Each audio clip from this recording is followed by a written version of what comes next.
बिस्मिल्लाहिर्रहमानिर्रहीम। तमाम देखने वाले स्टूडेंट्स को प्रोफेसर इकबाल हैदर भट्टी का सलाम। माय डियर स्टूडेंट, हम सेकेंड ईयर का मैथमेटिक्स उसका chapter number 4 introduction of analytic geometry discuss कर रहे हैं और उसकी exercise 4.1 which is related to the ratio and distance formula, उसके क्वेश्चन को डिस्कस करने की कोशिश कर रहे हैं। आज के लेक्चर का आगाज़ क्वेश्चन नंबर 11 से करूँगा। आइए स्टेटमेंट देखते हैं, what is given in this statement and what we have to prove. Statement है फाइंड एच। जो हमारा मेन टारगेट है वो क्या है कि हमने एच को फाइंड आउट करना है। उसके बाद देखते हैं गिवन क्या है। Such that the vertices A B C D is a parallelogram. ये एक क्वाड्रिलेटरल है, उसके 4 वर्टेक्स दिए गए हैं। क्वाड्रिलेटरल होती है कोई भी 4 कोनों वाली फिगर। तो ऐसी क्वाड्रिलेटरल जिसकी आमने सामने वाली लेंथ्स बराबर होती हैं, यानी ये लेंथ इसके बराबर और ये इसके बराबर हो, उसको हम पैरेललोग्राम कहते हैं। रेक्टेंगल भी एक क्वाड्रिलेटरल है, स्क्वायर भी एक क्वाड्रिलेटरल है। कोई भी जो 4 साइड वाला ट्रेपीजियम जो है, इसको भी हम क्वाड्रिलेटरल कहते हैं। कोई भी ऐसी फिगर जिसके 4 कोने हों, उसको हम क्या कहेंगे? क्वाड्रिलेटरल। तो ये जो क्वाड्रिलेटरल है ये पैरेललोग्राम है। This is given in this statement. तो आपने एच को फाइंड आउट करना है, नंबर 1। फिर उसके बाद कहता है इज इट स्क्वायर, क्या ये स्क्वायर होगी? भाई स्क्वायर तो तभी होगी ना अगर ये सारी लेंथ्स आपस में बराबर हो जाएं। उसके बाद फिर इसके डायगोनल भी अगर आपस में बराबर होंगे तो ये स्क्वायर होगी। तो आइए चेक करते हैं। चूंकि हम ये एक्सरसाइज जो है ये डिपेंड करती है डिस्टेंस फार्मूले के ऊपर और रेशियो फार्मूले के ऊपर, तो इसलिए डिस्टेंस फार्मूले की मदद से इसको हल करने की कोशिश करते हैं। गिवन दैट, गिवन ए के कोऑर्डिनेट है -3 4 0, बी के हैं -1 -2, जबकि सी के कोऑर्डिनेट 5 0 और डी के कोऑर्डिनेट 1 h। तो सबसे पहले हम ए बी लेंथ, सब लेंथ फाइंड आउट कर लेते हैं। ए बी लेंथ निकालने के लिए ए बी के ऊपर डिस्टेंस फार्मूला लगाना पड़ेगा। तो डिस्टेंस फार्मूला क्या है? एक्स वालों को आपस में माइनस कर दो। ये x1 y1 है, ये x2 y2 है। x वालों को आपस में माइनस कर दो, माइनस माइनस ये +3 हो जाएगा फिर। और y वालों को आपस में माइनस कर दो, -2 -0 का स्क्वायर, होल का square root is equal to 3 और 1 4, 4 का स्क्वायर लिया 16 आ गया, -2 का स्क्वायर लेंगे 4 आ जाएगा। तो this is square root of 20 आ गया जी मेरे पास। ठीक है। उसके बाद फिर सी डी लेंथ निकालते हैं।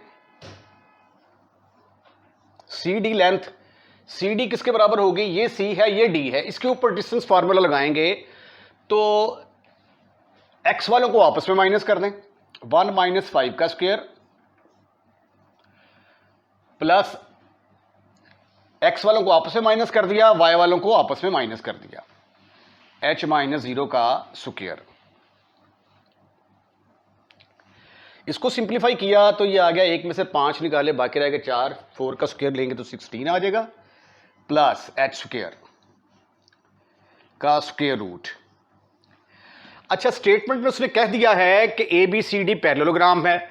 अगर पैरेललोग्राम है तो ये वाली length should be equal to this length, because A B C D is a parallelogram. Parallelogram को मुख्तसरन तौर पर हम ऐसे लिख सकते हैं, देयरफॉर ए बी लेंथ किसके बराबर होगी? A B length will be equal to C D length. A B calculate किया आपने स्क्वायर रूट ऑफ 20 और सी डी कैलकुलेट किया 16 प्लस h स्क्वायर। अब यहां से हम h की वैल्यू फाइंड आउट करने की कोशिश करते हैं। इस जगह को भी यूटिलाइज कर लेते हैं हम। ये देखिए जरा, स्क्वेयरिंग, दोनों तरफ स्क्वेयरिंग कर दी। स्क्वेयर करेंगे तो इसका स्क्वायर रूट खत्म, फिनिश। इसका स्क्वायर रूट भी खत्म, स्क्वायर लेने से h स्क्वायर प्लस 16 आ गया। तो 20 - 16 is equal to h square. तो h स्क्वायर किसके बराबर आ गया? 4 के बराबर। जब आप इसका स्क्वायर रूट लेंगे तो h is equal to +-2। The first part of the question has been completed. You are asked to find out the value of h if this is a parallelogram, and we have supposed this is a parallelogram and we have find out the value of h. Now our next target is we have to prove that क्या prove करना है हमें कि ABCD जो है ये square है। तो आइए अब BC लेंथ कैलकुलेट करते हैं। BC लेंथ जो है ये कैलकुलेट की तो मेरे पास ये आ गया। अच्छा, ये CD किसके बराबर आ जाएगा? AB तो आपके पास आ गया ना, ये देखें AB इज इक्वल टू 20। ये AB कैलकुलेट कर लिया आपने, डब्बे में पैक कर दिया मैंने इसको नंबर 1 कह देते हैं। उसके बाद ये CD था, तो H की वैल्यू किसके बराबर है? +-2। तो इसको पुट कर देते हैं 1 डैश के अंदर, पुट इन 1 डैश के अंदर पुट किया तो प्यारे बच्चों CD मेरे पास आ गया। CD length is equal to 16 +-2 का square, which is also equal to square root of 20 के बराबर आ गया। ठीक हो गया। अब हम BC कैलकुलेट करते हैं। BC कैलकुलेट करने के लिए मुझे इसके ऊपर डिस्टेंस फार्मूला लगाना पड़ेगा। तो आइए डिस्टेंस फार्मूला लगाते हैं। x कोऑर्डिनेट आपस में माइनस कर देंगे। ये 1 - 5 लिखा है, इसको 5 - 1 भी लिख देंगे तो उससे भी कोई फर्क नहीं पड़ता। y वालों को आपस में माइनस कर देंगे। -2 -0 का स्क्वायर होल का स्क्वायर रूट, 5 में से 1 निकाला, बाकी रह गए 4। सॉरी, कॉल आ गई थी, आप डिस्टर्ब हो गए। 5 में से 1 निकाला 4 का स्क्वायर लेंगे तो 16, और 2 - 0 आंसर इज 2 का स्क्वायर लेंगे तो 4। अरे वाह, क्या बात है इसकी, ये भी आंसर 20 के बराबर आ गया। उसके बाद AD बाकी है। आइए अब AD को कैलकुलेट करने की कोशिश करते हैं। AD के लिए इसके ऊपर डिस्टेंस फार्मूला लगाएंगे, -3 - 1 का स्क्वायर, उसके बाद 0 - h का स्क्वायर, 0 - h का square, this is further equal to 3 और 1 4 का स्क्वायर लेंगे तो 16 आ जाएगा, प्लस ये -h का स्क्वायर प्लस h स्क्वायर के बराबर आ जाएगा। अब h किसके बराबर है? h तो आपने प्रूफ किया था +-2 के बराबर है, तो ये आ गया 16 +-2 का स्क्वायर, तो प्लस का स्क्वायर भी +2 का स्क्वायर भी 4, -2 का स्क्वायर भी 4, तो 16 + 4 आंसर आ गया जी आपका स्क्वायर रूट ऑफ 20। वाह, क्या बात है जी आपकी, आपने प्रूफ कर दिया कि चारों साइड्स आपस में बराबर हैं। Therefore AB length is equal to BC length is equal to CD length is equal to AD length, ये सारी आपस में बराबर हैं। लेकिन है ये अभी पैरेललोग्राम है, तो इसका मतलब है कि ये फिगर जो है ये अब रिड्यूस होके इस तरह की आ जाएगी। ठीक है, ये पहले पैरेललोग्राम थी, अब ये बन गई रोहम्बस, चारों साइडें बराबर आ गई हैं। ये पॉइंट B शिफ्ट कर जाएगा, थोड़ा सा इधर आ जाएगा, B के कोऑर्डिनेट आ गए 1 - 2 और C के कोऑर्डिनेट आ गए 5,0। राइट। अब अगर तो ये रोहम्बस है तो रोहम्बस के अंदर जो है ना डायगोनल्स आपस में बराबर नहीं होते। ये देखें, ये छोटा है, ये बड़ा है। लेकिन अगर ये स्क्वायर हो, ABCD स्क्वायर हो, तो फिर इसके डायगोनल आपस में बराबर होते हैं।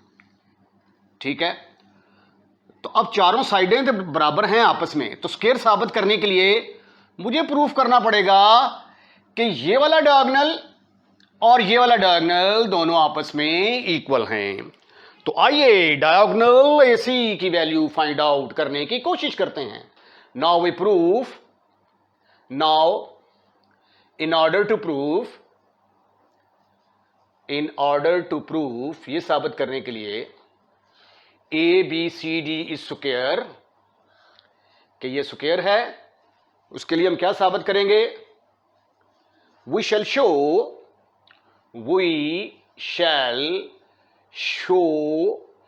कि इनके डायगोनल्स आपस में बराबर हैं। A C diagonal should be equal to BD diagonal, then we shall say that ABCD is a square। तो आइए अब AC डायगोनल कैलकुलेट करने की कोशिश करते हैं। AC के ऊपर डिस्टेंस फार्मूला लगाएं जरा, तो ये किसके बराबर आ गया? ये आ गया जी मेरे पास, x वालों को आपस में माइनस कर दो, -3 में से -5 निकाल दिया, उसके बाद 0 में से 0 को निकाल दिया, तो ये बराबर आ गया 5 और 3 8, 8 का स्क्वायर 64 स्क्वायर रूट, ठीक है, जिसको आप 8 पे लिख सकते हैं। अब रहेगी बारी BD की। अब BD भी जो है ना, अगर 64 स्क्वायर रूट के बराबर आ गया तो ये स्क्वायर होगी। BD के ऊपर डिस्टेंस फार्मूला लगाएं तो ये आ जाएगा 1 - 1 का स्क्वायर, 1 - 1 का स्क्वायर प्लस h वालों को आपस में माइनस करेंगे तो -2 - h, -2 - h का स्क्वायर होल का square root. So it will become 1 - 1 is 0। उसके बाद इसका स्क्वायर खोल देते हैं, नहीं स्क्वायर नहीं खोलते, ऐसे रहने देते हैं, -2 - h होल का स्क्वायर, ठीक है। अब आगे h की दो वैल्यूज हैं। If h is equal to -2, अगर h जो है ये माइनस, पहले +2 कर लें, +2 और -2 है, पहले h की जगह पे +2 पुट किया तो ये आ गया -2 का स्क्वायर होल का स्क्वायर रूट, तो ये -2 - 4 ये 16 आ गया, square root of 16 not equal to square root of 64। तो देयरफॉर अगर h 2 के बराबर होगा तो this is not square. If h is equal to -2, if h is equal to -2, then see what will happen? BD will be equal to यहां पे -2 put करेंगे, वो इससे मिलके प्लस हो जाएगा, -2 + 2, your answer is 0, not equal to square root of 64। तो therefore ये रम्बस तो है, तो ABCD is not square. Therefore, ABCD is not a square. Okay? इसके साथ ही इसका सोल्यूशन। क्वेश्चन नंबर 12 इंपॉर्टेंट है एग्जामिनेशन पॉइंट ऑफ व्यू से। आइए पहले स्टेटमेंट देखते हैं, हमें गिवन क्या है और हमने निकालना क्या है। गिवन ये है कि 2 vertices of an equilateral triangles are, equilateral triangle कहते हैं जिसके तीनों साइड्स बराबर हों, यानी AB, BC और AC तीनों साइड्स बराबर हैं। इसके 2 वर्टेक्स A और B दे दिए गए हैं। फाइंड द थर्ड वर्टेक्स, तीसरा वर्टेक्स जो है वो हमने फाइंड आउट करना है, ठीक है। यानी गिवन वर्टेसेस क्या हैं A और B, तो जो हमने मालूम करना है उसका नाम रख लिया हमने C। फर्ज कर लिया कि इसको थर्ड कोऑर्डिनेट हमारा जो थर्ड कोऑर्डिनेट हमारा CXY है जो कि कैलकुलेट करना है। तो इक्विलेटरल ट्रायंगल है, 2 कोने दिए गए हैं, तीसरा जो है फाइंड आउट करना है, ये हमारी रिक्वायरमेंट है। और ABC इक्विलेटरल ट्रायंगल है, इक्विलेटरल ट्रायंगल में तीनों साइडें बराबर होती हैं, तो इसलिए हम तीनों साइड्स कैलकुलेट करने की पहले कोशिश करते हैं, फिर उनको इक्वेट कर देंगे। तो first we find length of sides, ठीक है जी। सबसे पहले आप AB लेंथ कैलकुलेट करें। AB के ऊपर डिस्टेंस फार्मूला लगाएंगे जब आप, डिस्टेंस फार्मूला क्या है, x वालों को आपस में माइनस कर दो, y वालों को आपस में माइनस कर दो और उसका स्क्वायर रूट ले लो। इसके ऊपर डिस्टेंस फार्मूला लगाएंगे, 3 - - प्लस 3 + 3 उसके बाद आ जाएगा 0 माइनस 0 का स्क्वायर, 3 और 3 6, 6 का स्क्वायर 36 आ गया, इसको स्क्वायर रूट से बाहर निकाला तो 6 आ गया। अब हम BC कैलकुलेट करते हैं। BC length will be equal to, इसके ऊपर डिस्टेंस फार्मूला लगाएंगे। डिस्टेंस फार्मूला लगाएं जी, x वालों को आपस में माइनस कर दें, x माइनस 0 का स्क्वायर, 3 का स्क्वायर सॉरी, x माइनस 3 का स्क्वायर प्लस y माइनस 0 का स्क्वायर। अब इसको थोड़ा सा सिंप्लीफाई करते हैं, x square minus 6x plus 9 plus Y square is equal to BC। इसको हम कह देते हैं कि नंबर 2 है, ये नंबर 3 है, नंबर 1 और ये नंबर 2, ये इसके ऊपर स्क्वायर रूट आ गया। अब हम AC कैलकुलेट करते हैं। AC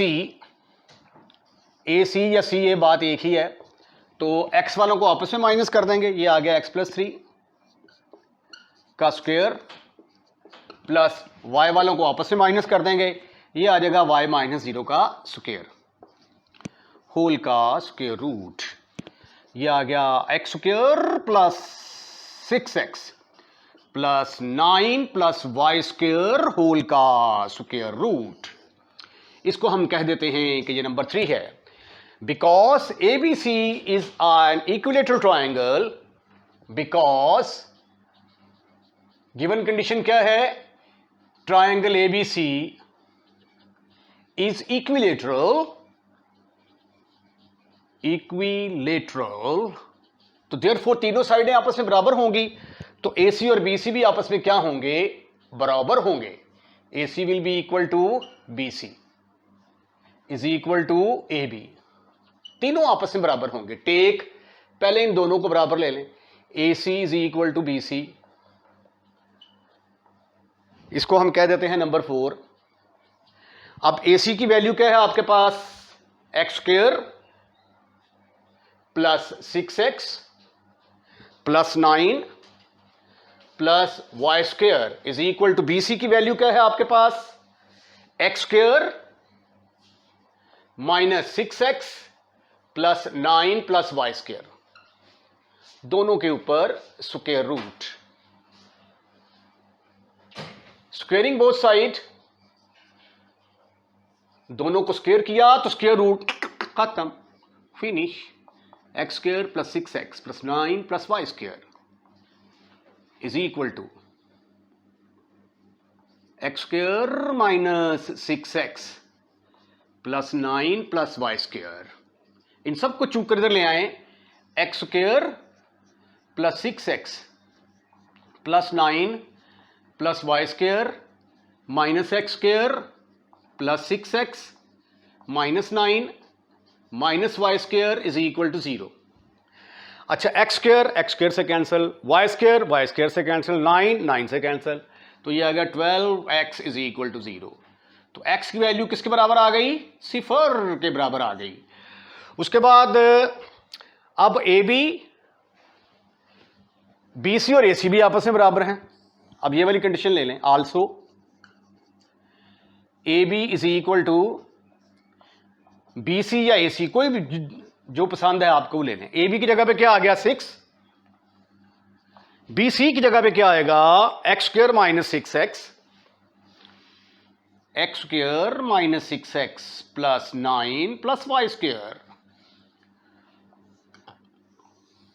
बट x तो 0 के बराबर है, x की जगह पे 0 पुट कर दिया, तो 6 is equal to 0 minus 6 into 0 plus 9 plus Y square, तो ये आ गया 6 is equal to 9 plus Y square, squaring both side, तो ये आ गया 36 is equal to 9 plus Y square. तो वाई स्क्वायर किसके बराबर आ गया, 36 minus 9 which is equal to 27। तो y किसके बराबर आ गया, plus minus 3 square root of 3, 27 9 जो है वो उसका स्क्वायर रूट 3 बन जाएगा। तो देयरफॉर पॉइंट किसके बराबर आ गया, सी एक्स वाई जो है ये किसके बराबर आ गया, एक्स की वैल्यू 0, वाई की value plus minus 3 square root of 3। तो 0 plus minus 3 square root of 3। तो इसका मतलब ये हुआ कि एक कोऑर्डिनेट इसका होगा +3 स्क्वायर रूट ऑफ 3 और एक होगा माइनस स्क्वायर रूट 3 और रूट ऑफ 3। यानी अगर आप फिगर बनाना चाहें ना तो ये देखें कुछ इस तरह की फिगर बनेगी इसकी। एक ट्रायंगल जो है ये +3 -3 यहाँ पे करके आ गया जी, एक ट्रायंगल ये बन जाएगी, ठीक है। और दूसरी ट्रायंगल जो है ये x की वैल्यू जो है, x की वैल्यू y की वैल्यू नेगेटिव है, तो दूसरी ट्रायंगल जो है वो ये वाली बनेगी, ये वाली, ठीक है। तो there are 2 types of triangle, therefore there are 2 such type of triangle. क्योंकि उसने पूछा था कि इस तरह की ट्रायंगल कितनी बनेंगी, how many triangle of these are possible, तो 2 पॉसिबल ट्रायंगल्स बनेंगे इसके।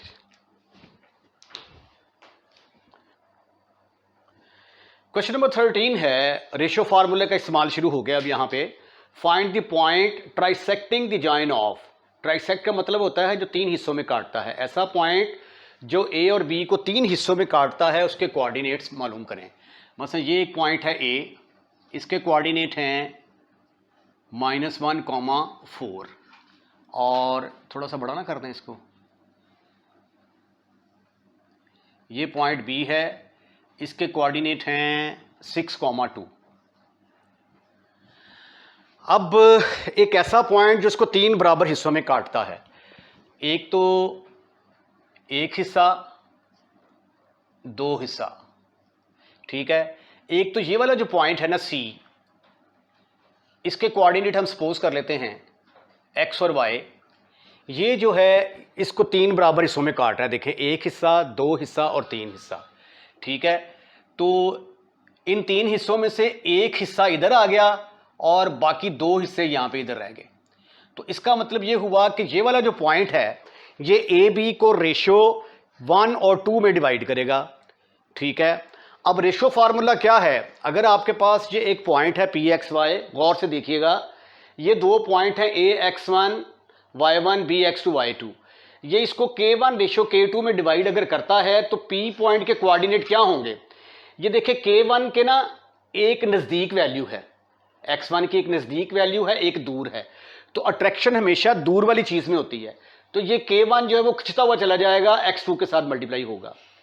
अब ये k2 के नज़दीक x2 है, इसको लिफ्ट नहीं करवाएगा, जो दूर वाला है ये उसके साथ मल्टीप्लाई होगा, k2 मल्टीप्लाई होगा x1 के साथ ओवर k1 प्लस k2। इसी तरह k1 जो है अपने से दूर वाले से मल्टीप्लाई होगा k1 y2, और इसी तरह k2 जो है ये अपने दूर वाले से मल्टीप्लाई होगा ओवर k1 प्लस k2, ठीक है। तो ये रेशियो फार्मूला है। तो हम सपोज कर लेते हैं कि ए बी जो है 2 पॉइंट होंगे, दूसरा पॉइंट क्या है वो मैं बाद में डिस्कस करता हूं, पहले हम ये वाला पॉइंट निकाल लें। ए और बी मेरे पास गिवन है, मैंने सपोज कर लिया let C x y is the point of trisection, is the point of trisection. Therefore CXY will divide AB in ratio 1:2। तो फिर using formula C x y will be equal to, लिख दूं formula k1x2 plus k2x1 over k1 plus k2। k2 पे जाइए, जायका अपनाइए, k1 y2 plus k2 y1 over k1 plus k2। लो जी, ये value एक तो इसके करीब है ना, ये अपने से दूर वाले की तरफ खींचता चला जाएगा। 1 किससे मल्टीप्लाई होगा, 6 के साथ, 1 × 6, और ये जो 2 है ये किससे मल्टीप्लाई होगा? -1 के साथ, और नीचे दोनों की एडिशन आ जाएगी 1 + 2। इसी तरह ये 1 जो है y की बारी आ गई, ये अपने से दूर वाले से मल्टीप्लाई होगा, 1 मल्टीप्लाई होगा 2 से, और 2 किससे मल्टीप्लाई होगा? 4 से।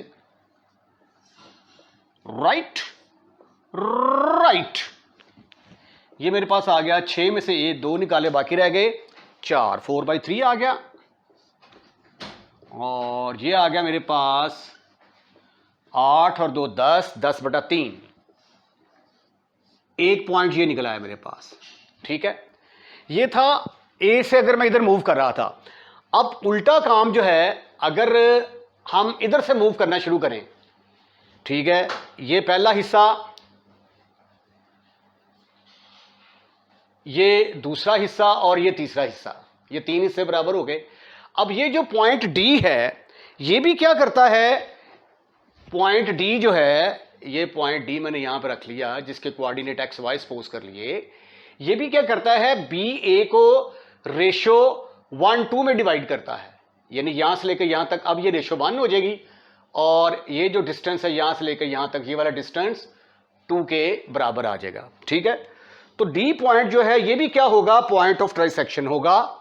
तो आइए अब दूसरा पॉइंट ऑफ ट्राइसेक्शन जो है ये मालूम करने की कोशिश करते हैं। dxy is also the point of trisection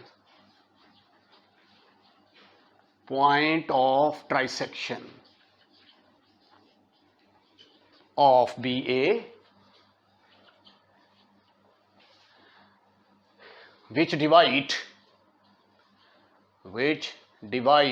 BA in ratio 1:2। तो dxy किसके बराबर आया? अब dxy इज इक्वल टू, अब ये 1 जो है अपने से दूर वाले के साथ मल्टीप्लाई होगा, 1 × -1। ये 2 जो है ये अपने से दूर वाले से मल्टीप्लाई होगा, 2 × 6/1 + 2, कॉमा, ये y के साथ मल्टीप्लाई होगा, y वाली वैल्यू 1 × 4 + 2 × इधर y की वैल्यू क्या है? 2 / 1 + 2। तो इसके कोऑर्डिनेट क्या आ गए? 8 में से 1 निकाला, बाकी रह गए 7, 7/3, नहीं सॉरी 6 और 2 12, 11/3 रह गए, 11/3, 4 और 4 8, 8/3। ठीक है, तो ये 2 जो हैं ये क्या होंगे? Point of trisection on A B. इसके साथ ही आज का लेक्चर खत्म, फिनिश। अगर आपको लेक्चर पसंद आया है तो लाइक करें और चैनल को सब्सक्राइब करना मत भूलिएगा। अपना ख्याल रखिएगा। अल्लाह हाफिज़।